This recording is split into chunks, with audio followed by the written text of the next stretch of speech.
Today, we're focusing on the diagnosis of developmental and neurocognitive disorders. While we won't have time to cover all the disorders in this category, we'll be highlighting some of the more common ones you'll be likely to encounter in clinical practice. These will provide you with foundational understanding of key developmental and neurocognitive challenges, helping you understand and recognize the symptoms and criteria associated with each.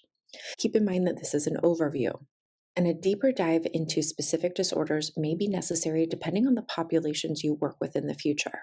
Today, we're going to cover some key areas starting with autism spectrum disorder and attention deficit hyperactivity disorder, both in adult and pediatric populations. We'll also explore different causes of dementia, which can sometimes appear in younger individuals, especially after a vascular episode that disrupts blood flow to the brain or following a traumatic brain injury. Understanding these underlying causes will help us ensure that we're providing the necessary scope for care for our clients with such conditions. And to keep things interesting, we'll finish with a mystery diagnosis that will add an extra challenge to our discussion.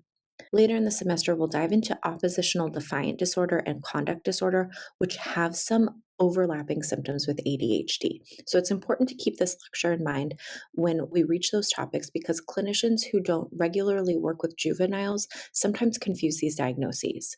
Recognizing the differences and similarities will be crucial as we move forward. So, autism spectrum disorder is characterized by persistent deficits in social communication and social interaction that occur across a variety of contexts. These deficits are particularly evident in social emotional reciprocity, which refers to the challenges in engaging with others in ways that involve sharing interests, emotions, or affect. Individuals with ASD may show reduced sharing of emotions or fail to initiate or respond to social interactions appropriately.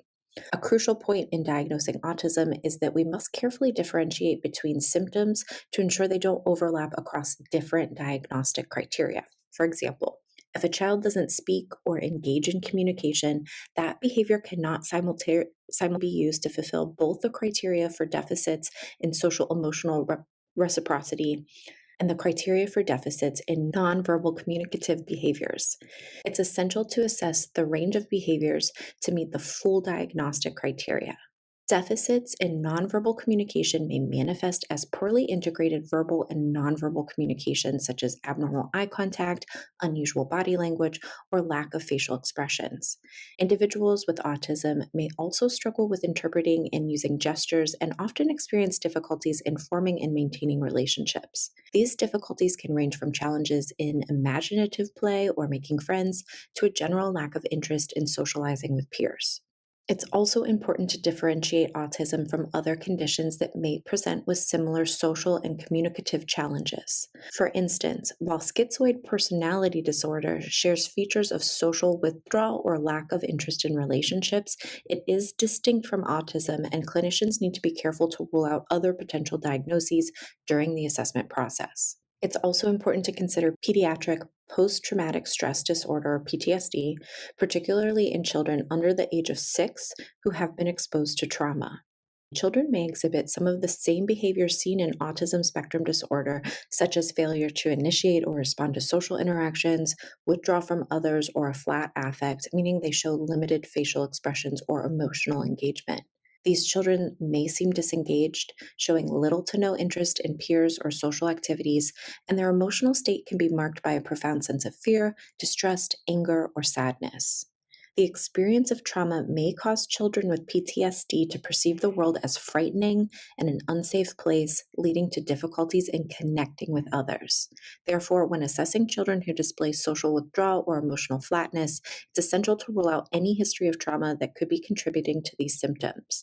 And failure to account for a trauma history may result in misdiagnosis, as behaviors stemming from trauma may superficially resemble those associated with autism or other developmental conditions. We're also looking for a restricted and repetitive pattern of behavior, interest, or activities. So, stereotyped or repetitive motor movements, use of objects or speech, such as lining up toys or flipping objects. Some people have to have things lined up just so, or they may do something called stemming, where they repeat a particular movement over and over again. They may have something like idiosyncratic phrases that they may say all the time. So, something like, yep, yep, yep, yep, yep, yep, yep, yep, yep. And they might just stem on that word, yep. So, when considering autism spectrum disorder, one hallmark symptom is an instance of sameness and a rigid adherence to routines or ritualized patterns of behavior. And this inflexibility can lead to extreme distress in response to small changes or difficulties with transitions. For example, some individuals with autism may struggle to shift from one activity to another, experience significant anxiety when routine is disrupted, and exhibit rigid thinking patterns. However, it's important to differentiate between this level of distress and the more general preference for structure that some children have, such as my friend's son, who enjoys routine but doesn't experience extreme distress when things don't go as planned. So, for instance, when his preschool routine was changed due to a birthday party, he was upset, but ultimately able to adjust. And this reflects as a preference for structure rather than intense rigidity seen in autism, where even minor changes can result in significant emotional upheaval. Children with autism may also exhibit highly restricted or fixated interests that go beyond a typical phase of fascination. While many children or adults go through periods of intense interest in particular subjects, like I had a brief obsession with juicing where I went all in for a month before I moved on. A person with autism may become fixated on a singular topic to the exclusion of all other interests. And it's important to assess whether the individual can shift attention and move to other areas of interest, or if this interest is all consuming and impairs their daily functioning. In addition to routines and fixations, individuals with autism often display abnormal reactivity to sensory input. And this can range from hyperreactivity, where stimuli such as loud noises, bright lights, or crowded spaces can cause extreme distress, to hyporeactivity, where the individual seems under responsive, not reacting to loud sounds or strong smells that would typically be noticeable. I remember a child at the gym daycare that I used to go to became visibly distressed if the environment became too loud or chaotic, which is common of hyperreactivity. Conversely, some children may not react to sensory inputs at all, like failing to startle at a loud noise. It's also crucial to understand that symptoms of autism must be present in the early developmental period, though they may not become fully apparent until social or environmental demands exceed the child's capacity to cope. And this often happens during key transitions, such as the shift from kindergarten to first grade, where the increased structure and social expectations can highlight difficulties with change, social interactions, or sensory processing. Parents may not recognize these challenges until the child enters an environment that places greater demands on their social and behavioral flexibility. And in diagnosing autism, it's essential to consider this developmental trajectory and the context in which these symptoms manifest, ensuring that behaviors observed are significant enough to cause psychological impairment. And it's important to recognize that while individuals with autism spectrum disorder may learn strategies to manage their symptoms as they grow older, the disorder itself does not go away. And often those strategies to manage symptoms are what we might refer to as masking. Adults who were diagnosed with autism in childhood may have developed coping mechanisms or skills that allow them to navigate social situations or occupational environments more effectively. And this doesn't mean their challenges have disappeared, but rather they've adapted to manage them. As clinicians, part of our role is to help individuals discover and refine these skills, supporting them in integrating into the mainstream to whatever extent they choose. It's crucial to emphasize that the plan belongs to the client, not to us.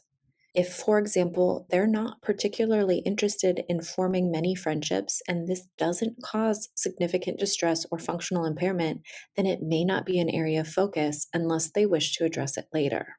For a diagnosis of autism, symptoms must be clinically significant, impairment in social, occupational, or other areas of functioning, and furthermore, these symptoms cannot be better explained by an intellectual disability or global developmental delay.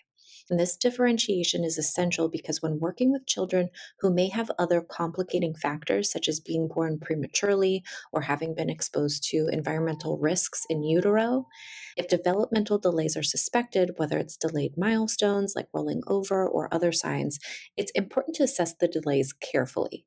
Early intervention services, which are available in every state and are offered by Medicaid and other programs, can provide critical support. If a parent expresses concern about their child's development, we can guide them towards these services to ensure that the client gets off to a strong start. Resources for early intervention can be easily found online and are a valuable tool for supporting children with developmental delays. So, let me give a little bit of a different example.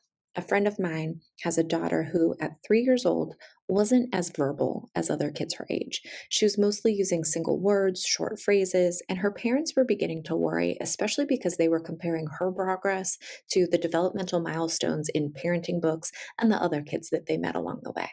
They brought this to their pediatrician, who reassured them by saying, "Well, is she getting her needs met without needing to talk much?" And her parents realized that because they were so in tune with her, she didn't really have to speak much to communicate what she wanted.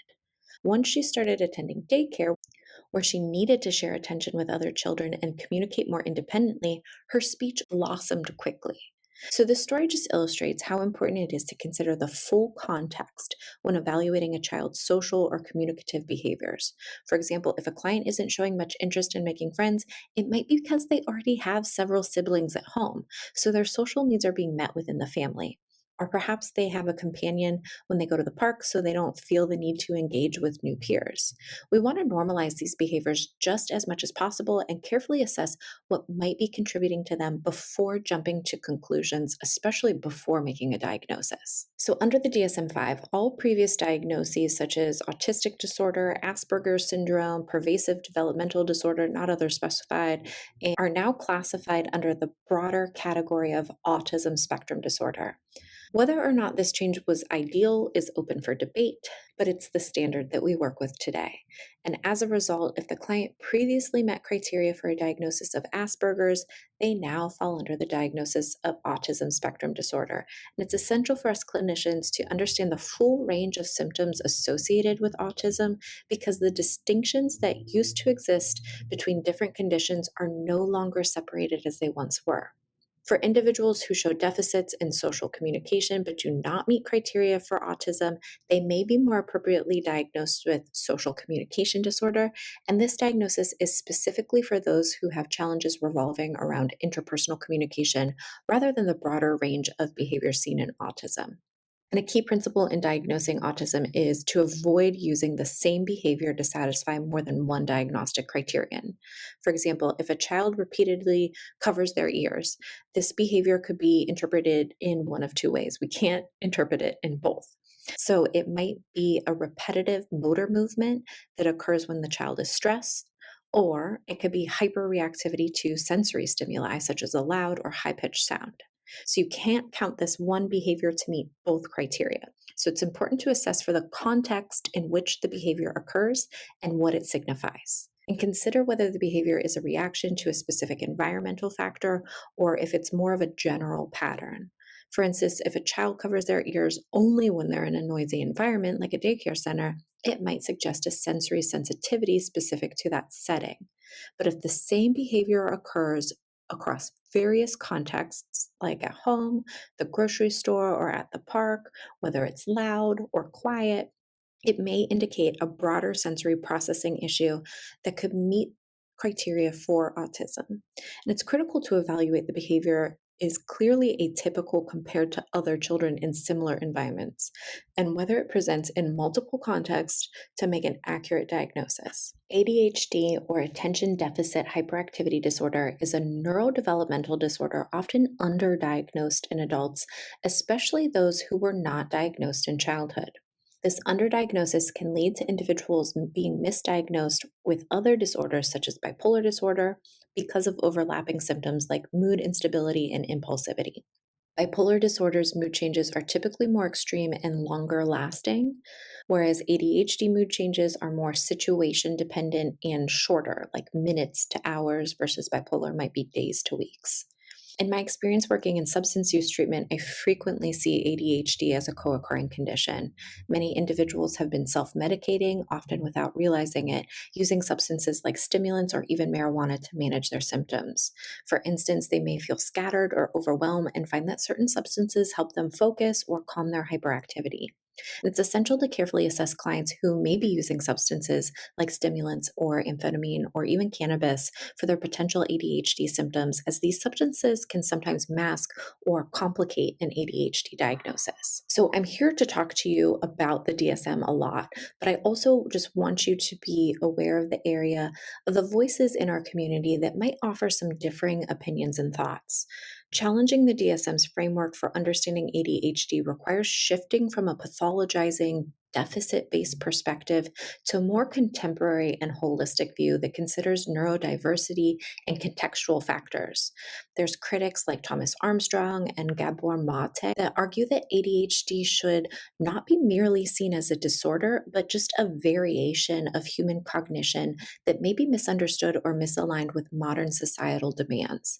And Armstrong suggests that ADHD is a natural cognitive style that thrives in environments that support creativity, novelty, and movement, but struggles in settings like traditional classrooms or offices, which demand sustained focus and conformity. Gabor Mate emphasizes how ADHD can be deeply rooted in childhood adversity and attachment issues, seeing it as a developmental challenge shaped by environmental factors, particularly stress and trauma. And these perspectives align with a growing neurodiversity movement that reframes ADHD not as pathology, but as a difference in how individuals process information, navigate environments, and engage with the world. And this view calls for shifting the focus from treating ADHD like a disorder to creating inclusive environments that support diverse cognitive styles, recognizing the strengths that can accompany ADHD traits such as creativity, spontaneity, and out of the box thinking. So I want you to keep that in mind as we're moving through what the DSM is talking about. Keep that in the back of your head and just sort of think about, is this a disorder or is it just a different way of looking at normal human development? But because we're talking about the DSM, I am here to talk to you about diagnostic criteria and challenges. So, for a diagnosis of ADHD in the DSM, symptoms must have persisted for at least 6 months in two or more settings. So, home, school, work, think of those settings.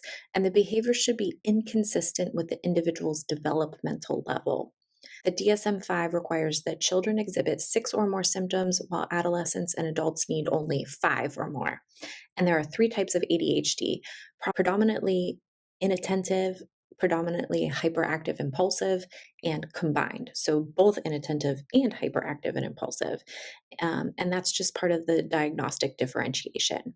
So it's important to remember that the symptoms should be pervasive across different environments. So, for example, if somebody exhibits symptoms at work but not at home, we might need to consider other factors or diagnoses.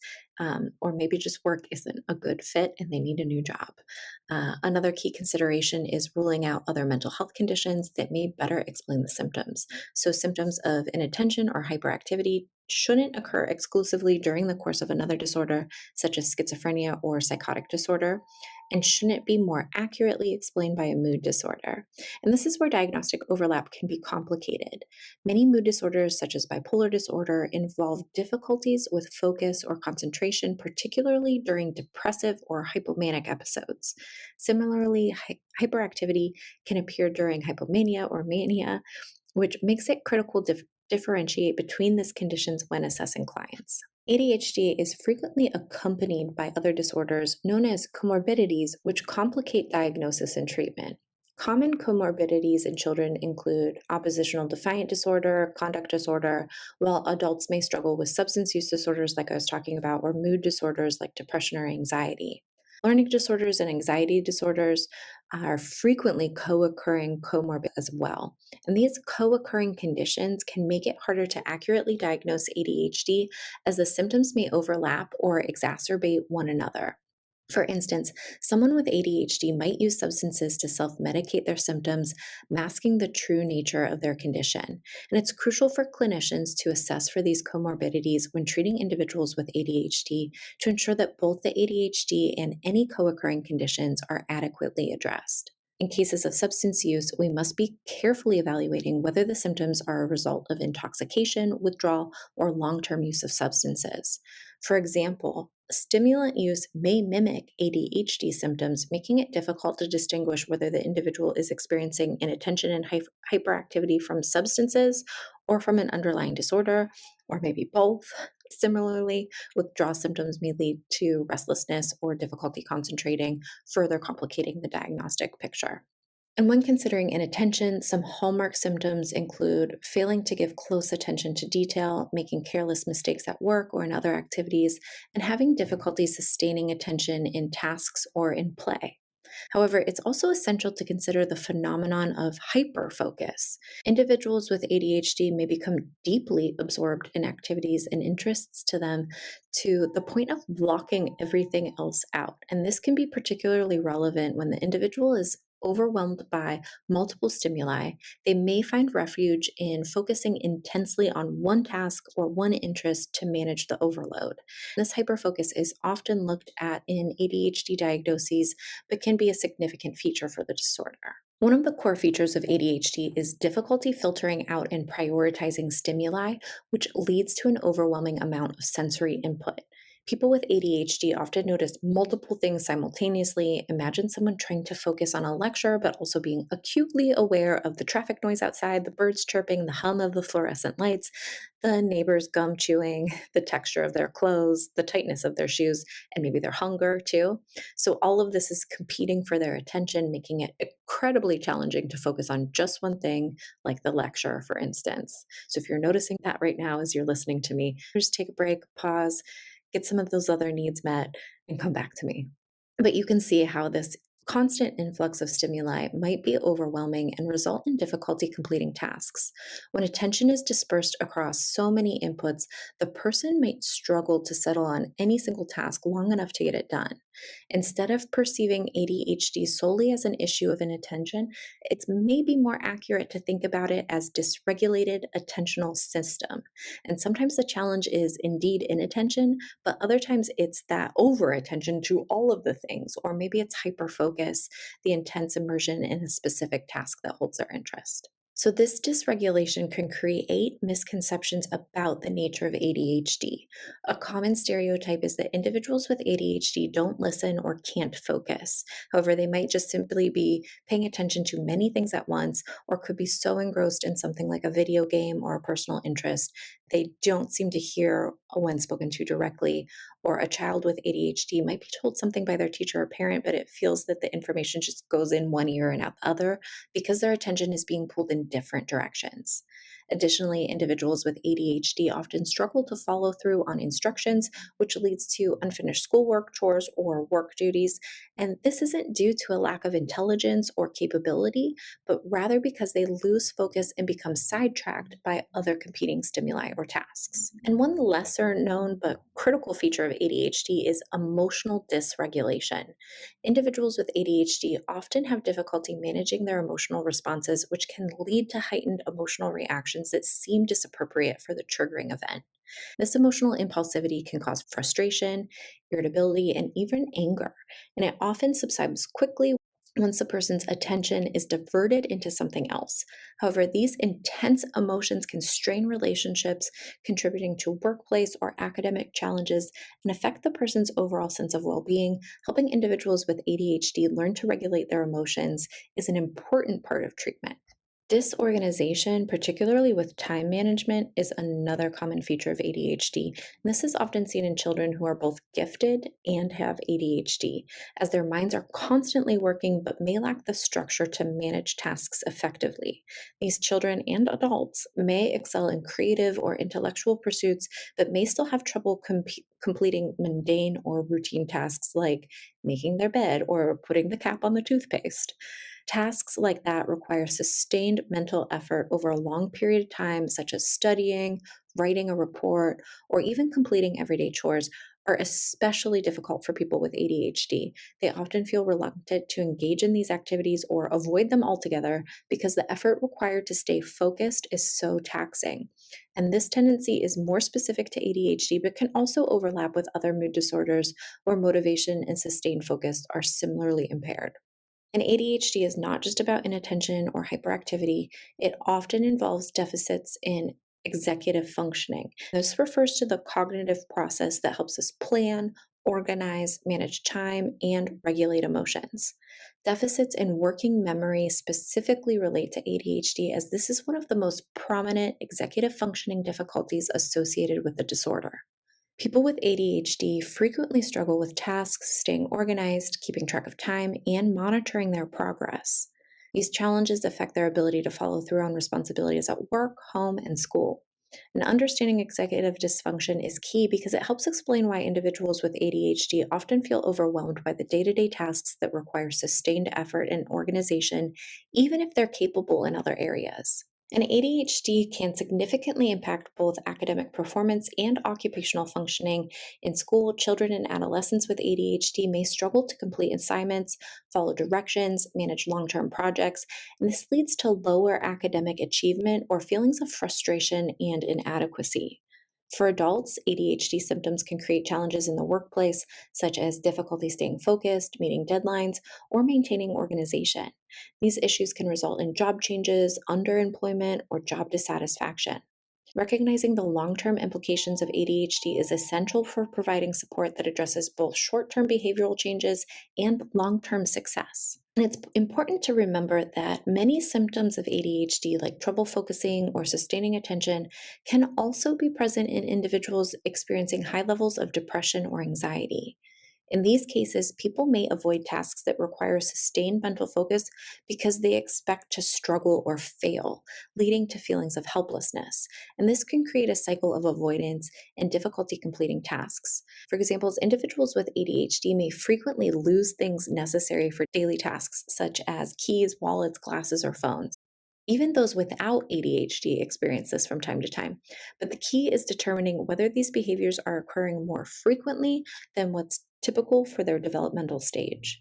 So, just a personal example. Just this week, I have already lost my keys, my laptop charger, and my phone. Is this within a normative range, or does it indicate something more concerning?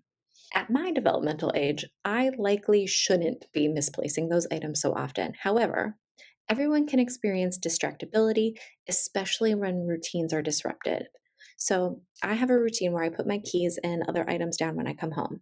But one day, my dog was barking, my routine was interrupted. I ended up placing my keys near her bowl and completely forgot about it because I wasn't being mindful in the moment. And that kind of distraction is normal, especially when it's caused by external factors like a barking dog. Now, if this happens every day and every day I'm losing my keys and I have no idea where I put them and they're in a different place every day, that's not normative. So, for people with ADHD, this kind of distractibility can happen frequently, not only due to external stimuli, but also because of their own internal stimuli or their thoughts, their feelings. It's not uncommon for someone with ADHD to feel overwhelmed by the amount of input they're receiving and struggle with prioritizing which information is most important. Imagine being a preschool classroom with multiple children all requesting different things at the same time. You might start to address one child's needs, and by the time you get to the second, you've forgotten what the third child wanted. And it's just similar to how people with ADHD experience their day to day lives, constantly bombarded with stimuli and having to manually filter out what's important and what isn't, all while trying to stay on task. And their attentional system doesn't automatically filter out less important information, so they have to exert more effort to do it themselves. This can lead to forgetfulness, disorganization, and struggles with completing tasks. And we need to look at how often this happens and in which context to determine if it's part of ADHD or just situational distraction. So, when assessing hyperactivity and ADHD, it's crucial to differentiate from impulsivity, which can also be seen in conditions like hypomania. So, for example, when people with ADHD may often fidget, tap their hands or their feet, or squirm in their seats, but these behaviors can also occur in individuals with anxiety. Similarly, behaviors such as leaving one's seat in situations where they're expected to remain seated, like in class or at work, can stem from anxiety, boredom, or even giftedness. Gifted individuals sometimes exhibit more movement because they're not being mentally stimulated enough, and this can be mistaken for hyperactivity.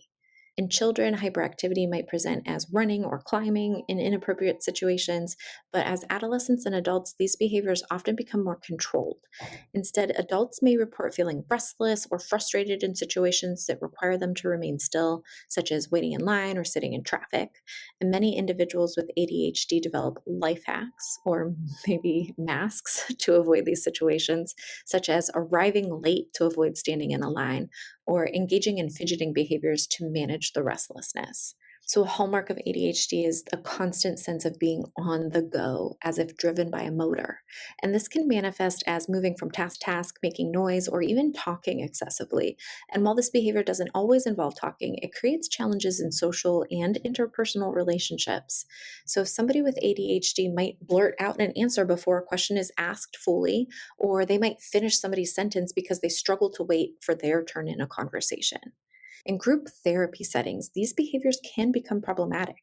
If somebody frequently interrupts or talks over others, group members may feel dismissed or invalidated, even though the person with ADHD doesn't intend to be rude.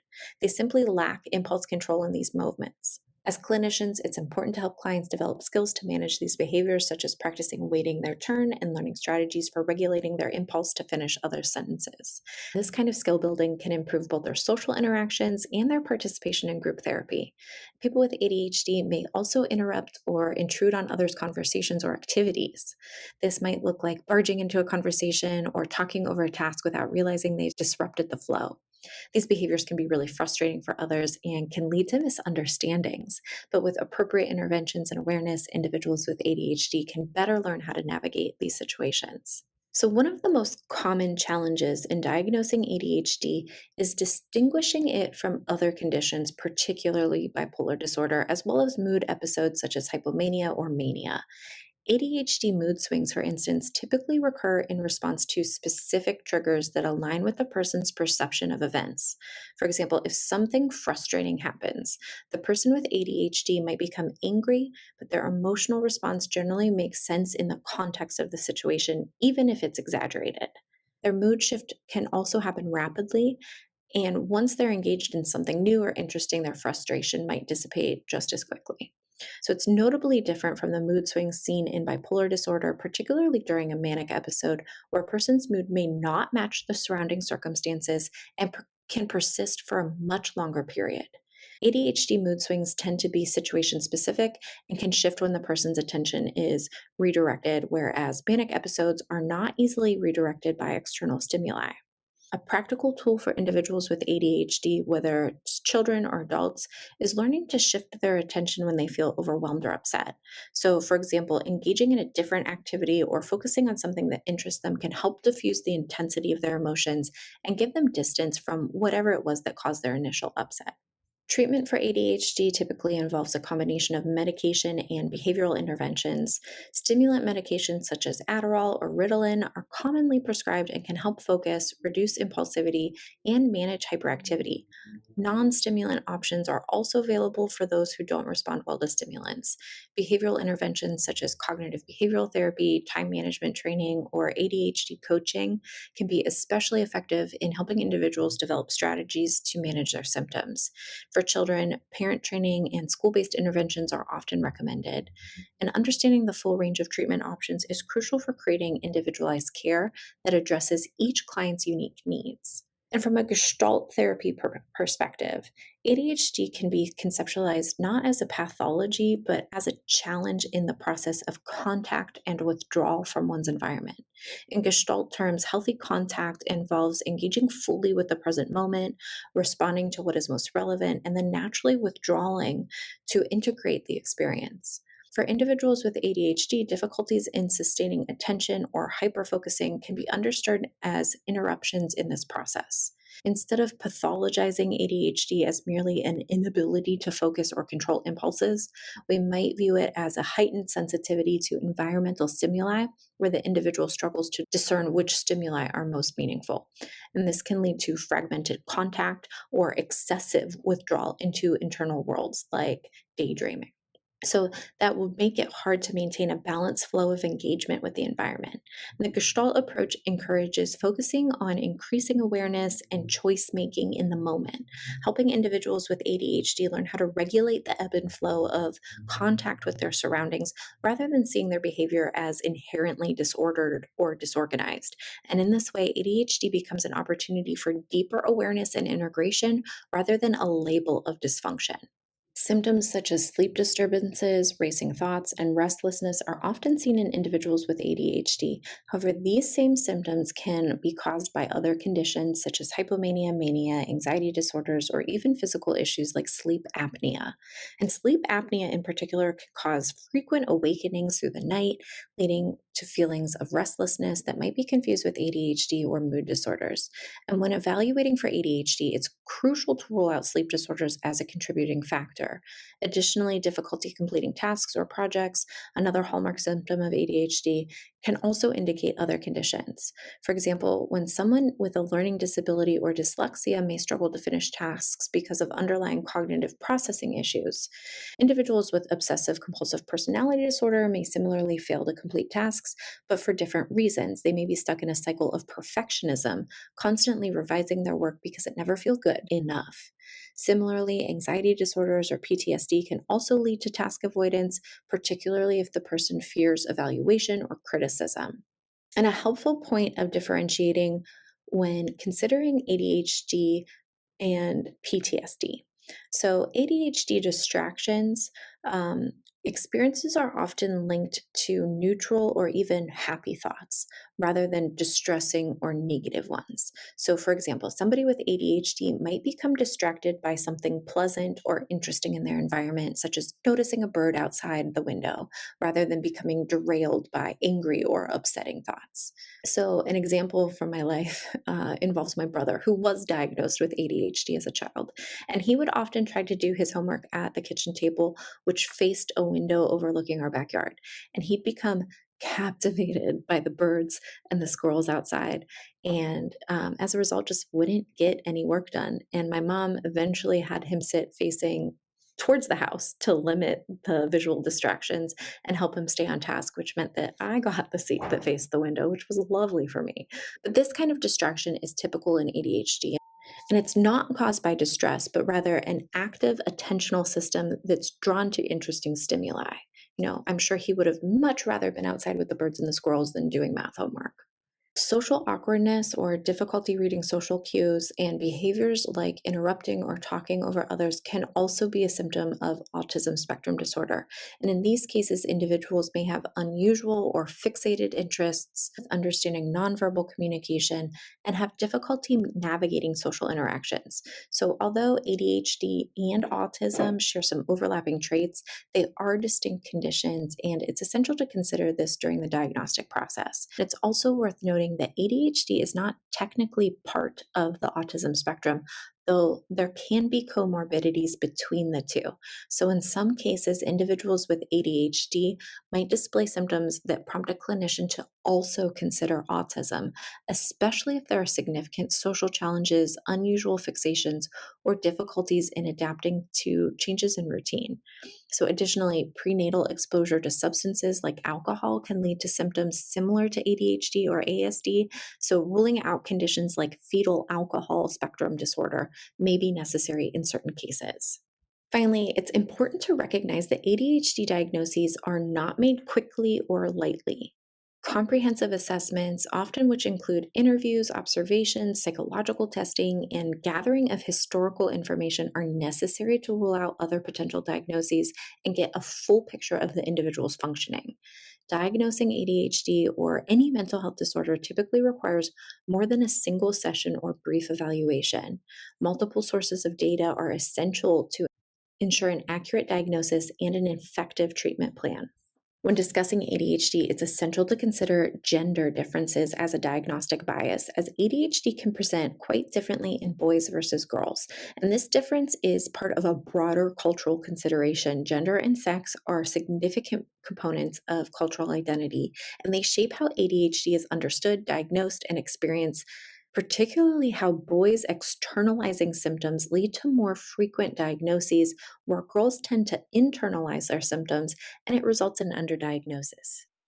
So, ADHD is more commonly diagnosed in boys, but this doesn't necessarily mean it's less prevalent in girls. In fact, ADHD is often underdiagnosed in girls, partly because their symptoms may manifest in ways that are less disruptive or more easily overlooked. For instance, boys with ADHD tend to show more externalizing behaviors such as hyperactivity, impulsiveness, and they're likely to draw attention from teachers, parents, clinicians. On the other hand, girls are more likely to exhibit internalizing behaviors such as inattentiveness, forgetfulness, being withdrawn, which might be mistaken for other issues like anxiety or depression. A 2006 study found that girls with ADHD were often viewed more negatively by their peers and had greater difficulties with social interaction. They were perceived as more forgetful, perhaps they didn't return friends' calls, or seemed unreliable in friendships. In middle school and high school, where social dynamics and peer relationships are critical, these challenges can lead to social isolation. Girls with ADHD may have fewer close relationships, which can often affect their self esteem and mental health. By adolescence, girls with ADHD are more likely to experience depression and are at a higher risk for developing eating disorders or engaging in substance use as a form of self medication. Unfortunately, many girls with ADHD are misdiagnosed with anxiety or depression and don't receive comprehensive treatment for ADHD itself. And this can lead to chronic struggles, such as treating only parts of the issue without addressing the underlying ADHD. It leaves the full picture unaddressed. And when diagnosing and treating ADHD, it's important to consider socioeconomic and other cultural factors. ADHD may be underdiagnosed in certain cultural or minority groups due to differences in how behavior is perceived, access to healthcare, or cultural stigma around mental health. For instance, children from lower socioeconomic backgrounds may be less likely to receive an ADHD diagnosis due to limited access to diagnostic services, while cultural beliefs around childhood behavior may lead to diagnosis and underdiagnosis in some communities. Clinicians must be culturally sensitive and aware to how these factors can influence the presentation, recognition, and treatment of ADHD in diverse populations. And in today's world, it's hard to ignore the impact of social media platforms like Instagram and TikTok, where mental health content has been becoming increasingly popular. On one hand, there's this normalization of mental health issues, including ADHD. It's a positive step. More people are becoming aware of ADHD symptoms, with influencers sharing their personal experiences and saying things like, "Oh, I didn't know I had this." It's encouraging that conversations around mental health are being brought into the mainstream and that stigma around disorders like ADHD is decreasing. However, there's always a however with me. There's also reason to be cautious. These influencers, many without formal training, are quite literally shaping the way we and our children perceive ADHD and other mental health conditions.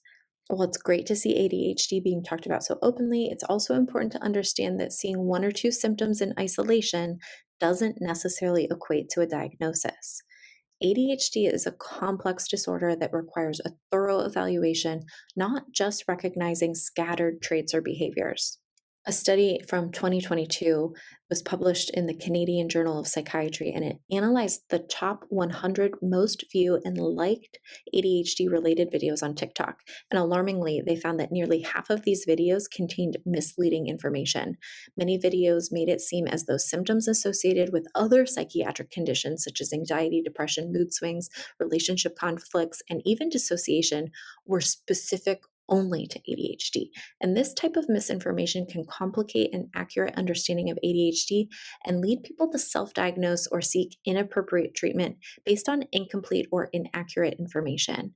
With the rise of mental health content on social media, we need to take a step towards awareness and acceptance, but we have to also be mindful of the quality of information being shared. It's important to balance the normalization of these discussions with professional guidance to ensure accurate diagnoses and effective treatment. So, if you're interested in how technology has manifested some ADHD symptoms in kiddos, I highly recommend the book Glow Kids. So, this lecture also covers the neurocognitive chapter in the DSM. So, we're going to talk about a few that are in there, but there's so many more that are in the chapter that I'm not talking about today. So, starting with traumatic brain injury or TBI and vascular neurocognitive disorders. Cognitive disorders can result from a traumatic brain injury or conditions where the brain doesn't receive enough oxygen and blood for a period of time. And this could happen due to events like strangulation, overdose, or strokes. And it's something counselors may encounter when working with clients who have a history of victimization or risky behaviors. And in cases of central nervous system depressant overdose, like opioids, the heart may stop, cutting off blood flow to the brain. Vascular neurocognitive disorders can also be caused by conditions like heart disease or blood pressure, which affect blood circulation in the brain. Counselors should be alert for the signs of cognitive decline in clients with these risk factors, particularly those who report memory problems, confusion, or mood changes following such events. Clients with HIV may also be at risk for neurocognitive disorders because HIV can affect the brain. This is often seen in more advanced stages of the illness, but cognitive symptoms like forgetfulness, difficulty concentrating, or confusion might emerge even earlier. Counselors should watch for these changes in clients with HIV, particularly if they're accompanied by mood symptoms such as apathy or depression. Referring clients to medical professionals for appropriate cognitive testing or HIV treatment updates is important in these cases. And though Alzheimer's is most commonly diagnosed in older adults, it's crucial for counselors to be aware that early onset Alzheimer's can occur in people as young as their 40s or 50s. Clients may exhibit symptoms like difficulty completing familiar tasks, losing track of time and place, and misplacing items frequently. They may also withdraw socially or experience mood and personality changes. Early diagnosis is critical for treatment as medications may slow the progression of the disease, allowing individuals to maintain independence for longer. While counselors might not often work with older adults, recognizing these early signs in middle aged clients is essential for timely referrals and intervention. Lewy body dementia can present with symptoms similar to Parkinson's disease, but it's important to note that the two can exist separately or together. Lewy bodies affect the brain and cause irreversible damage. Symptoms include visual hallucinations, which is a key early indicator, movement disorders, fluctuating attention, and mood disturbances like depression or apathy. Counselors should be cautious when visual hallucinations, sleep problems, or cognitive issues appear alongside depression, as these might be misdiagnosed as major depressive disorder with psychotic features. If visual hallucinations are present, especially in a client with no prior history of psychosis, referral to a neurologist is crucial. This can help prevent misdiagnosis and ensure that the client receives the right medical care to manage their symptoms and maintain quality of life. So, I recently worked with a client who had severe depression and a history of methamphetamine use. He reported to seeing ghosts in his home. And initially, we explored whether this was due to depression, a meth relapse, or even cultural beliefs, as his culture embraced spirit communication. However, after involving a psychiatrist and conducting a brain scan, we discovered that his symptoms were neurocognitive in nature. And this example highlights the importance of a strong therapeutic alliance and multidisciplinary collaboration. It was only through trust and careful assessment that the true cause of his hallucinations was identifying, underscoring the role that counselors play in facilitating this process. So while we might not be able to diagnose any of these neurocognitive disorders ourselves, we can absolutely see the signs and get a treatment team involved. And the last one that I'm going to talk about today is Huntington's disease.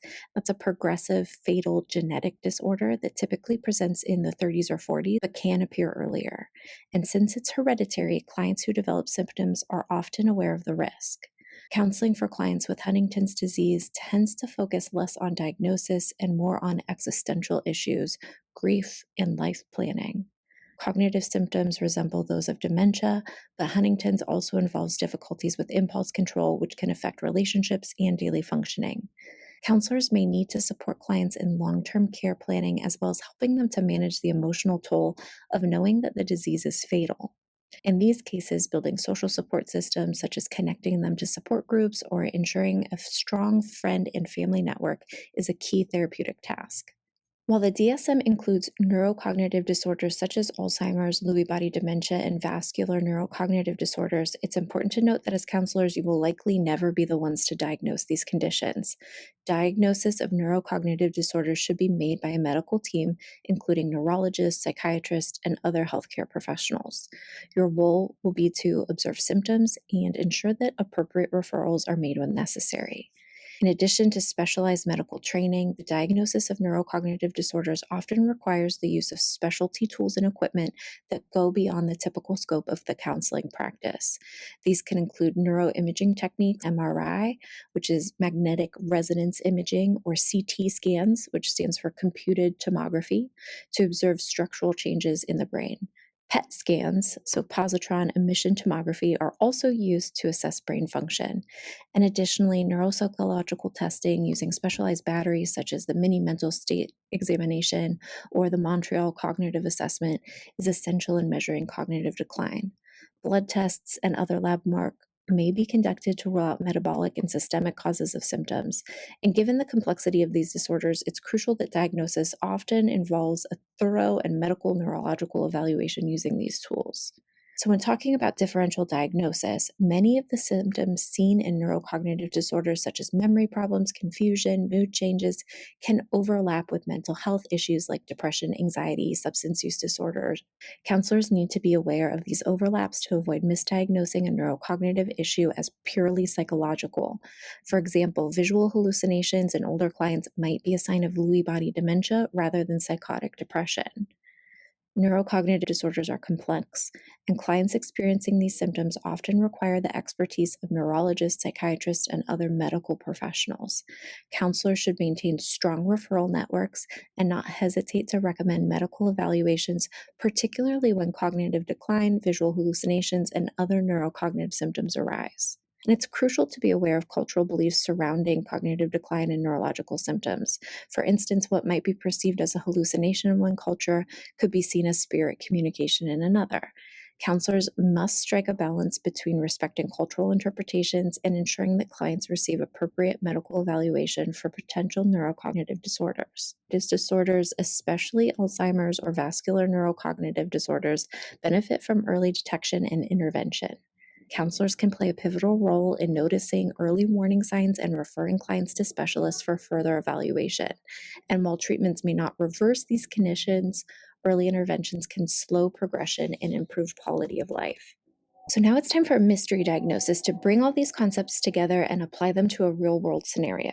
So imagine you have an adolescent client who presents as angry and irritable, gets bored easily, is restless, and sometimes overly excitable.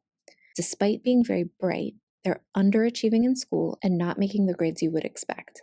They might have peer issues, spending a lot of time alone, feeling out of place, and perhaps holding others to excessively high standards. They could feel like a square peg in a round hole, often engaging in power struggles with adults. They may also experience perfectionism, putting intense pressure on themselves and getting stressed out because things just aren't turning out exactly as they want. And while intellectually advanced, their judgment seems to lag behind their intellect, and they forget or overlook basic tasks, which can be frustrating for the adults in their life. And additionally, the adolescent might experience something known as reactive hypoglycemia, where they have low blood sugar after intense concentration, leading to irritability, fatigue, or sluggishness. And this physiological response adds another layer of complexity to understanding the behavior. So, what would you diagnose? You might initially be thinking of attention deficit hyperactivity disorder, oppositional defiant disorder, even though we haven't really talked about that one yet, or even autism spectrum disorder. But here's a hint. What if giftedness is at play? So, all of these symptoms can be indicators of giftedness. And while it's not a diagnosis listed in the DSM, giftedness presents with many behaviors that overlap with ADHD, autism, or mood disorders, which makes differential diagnosis critical. So, let's break it down. When we're talking about anger and irritability, imagine being forced to attend training that feels irrelevant and dreadfully boring, knowing that there are 17 other things that you could be doing to stimulate you more. For children who are gifted, this is often their experience at school. They finish tasks quickly, absorb information at a rapid pace, and then they have to wait for everybody else to catch up to them. The resulting boredom and restlessness can lead to irritability, and this frustration can come across as oppositional or disruptive, when in reality, it's a sign of feeling intellectually unchallenged. Gifted individuals often think faster than their peers, which can make social interactions difficult. Picture being at a party where someone's talking slowly and you're impatiently waiting for them to just get to the point. A gifted child might experience this frequently, leading them to feel out of sync with their peers. They may withdraw, spend more time alone, or seek out environments where they can work independently with others who think at their pace, which might be adults. And this can contribute to a lack of belonging and further isolating them. Gifted children often hold themselves and others to high standards, expecting things to be done perfectly. They may not understand why others struggle with tasks that seem easy to them, leading to frustration and disappointment. This perfectionism can also lead to stress and burnout as they push themselves to meet these unrealistic expectations. Gifted children often like to debate or play devil's advocate, not out of defiance, but to explore ideas and challenge their own thinking. This intellectual curiosity can sometimes look like oppositional behavior, but it's usually a way for them to engage their mind.